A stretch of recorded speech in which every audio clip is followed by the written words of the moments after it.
Ang programang ito ay rated SPG. Striktong patnubay at gabay ng magulang ang kailangan. Maaaring may masiselang tema, lengguwahe, karahasan, sexual, horror o droga na hindi angkop sa... Carlos, bumalik na lang tayo sa bahay natin. Gusto ko na talaga mawala yung trauma ko.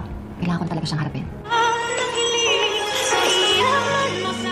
Nag-uusap nga itong mag-asawa na si Lynette at Carlos. At dito naman na sinabi ni Lynette kay Carlos na umuwi na lamang daw sila sa bahay nila at gusto na daw niya itong harapin ang kanyang trauma at para na rin daw mawala ito. Kaya nagdesisyon din itong si Carlos na pumayag sa gustong mangyari dito ng kanyang asawa na si Lynette. Kaya naman, makapasok na nga sila sa kanilang bahay, tila natahimik naman itong si Lynette na pinagmasdan ang loob ng pamamahay nga dito ni Carlos. At hindi pa rin nagagawa itong kwarto ngayon ni Annalyn.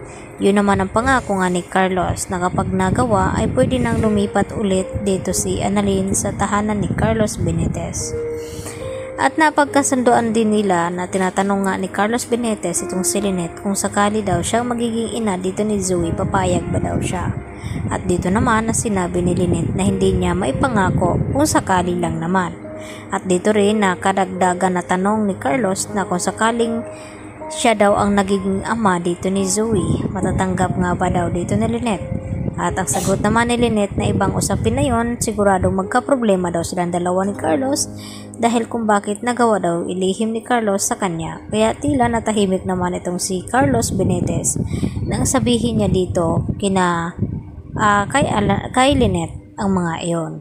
Samantala, pilit na pinapasama ni Moira itong si Zoe upang marinig nga itong mga sasabihin ng lawyer ng matanda kung kanino nga ipamana itong mga ari-arian. At nakakasigurado naman daw itong si Moira na ang makakakuha nun ay walang iba kundi itong si Zoe dahil ito lamang daw ang nag-iisang apo na tunay dito ni Don Pepe. At walang ang kalam-alam itong si Moira na sa US pa lamang ay nakilala na nga ni Don Pepe itong kanyang isa pang apo na si Justin na anak nga dito ni Giselle. At nakingulat din ni Moira nang marinig mula kay attorney na tinanggal na nga dito ni Don Pepe itong si Zoe bilang pamamanahan ng kanyang mga ari-arian.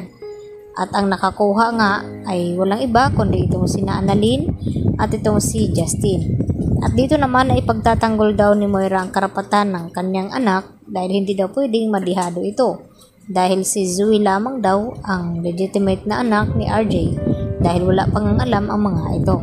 At pagkatapos nga ang ma-announce ng attorney na ito ang mga ari-arian kung kanino napunta, ay agad ngang na-dismiss na at nag-uwian. At dito naman na binantaan pa ni Giselle itong si Moira na wag daw munang magpakasaya ngayon dahil kapag nagising daw itong si Don Pepe, tiyak na malalaman na daw nilang dahilan na kung bakit inalis itong si Zoe sa pamamanahan ni Don Pepe.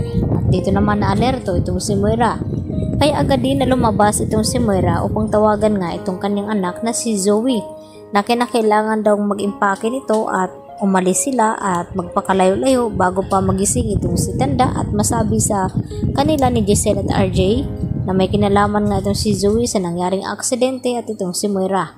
At sa hindi inasahan ay sakto naman na palabas din itong si Annalyn kaya narinig ni Annalyn ang mga sinasabi ni Moira dito kay Zoe ang kanilang pag-uusap na balak nga nilang tumakas at magpakalayo-layo dahil sa takot nga ni Moira na baka magising itong si Tanda at masabi nga sa kanila na may kinalaman itong si Moira at Zoe. Kaya agad din na bumalik itong si Annalyn at ibinalita kina RJ at Giselle na narinig niya itong si Moira na magtangkang tatakas.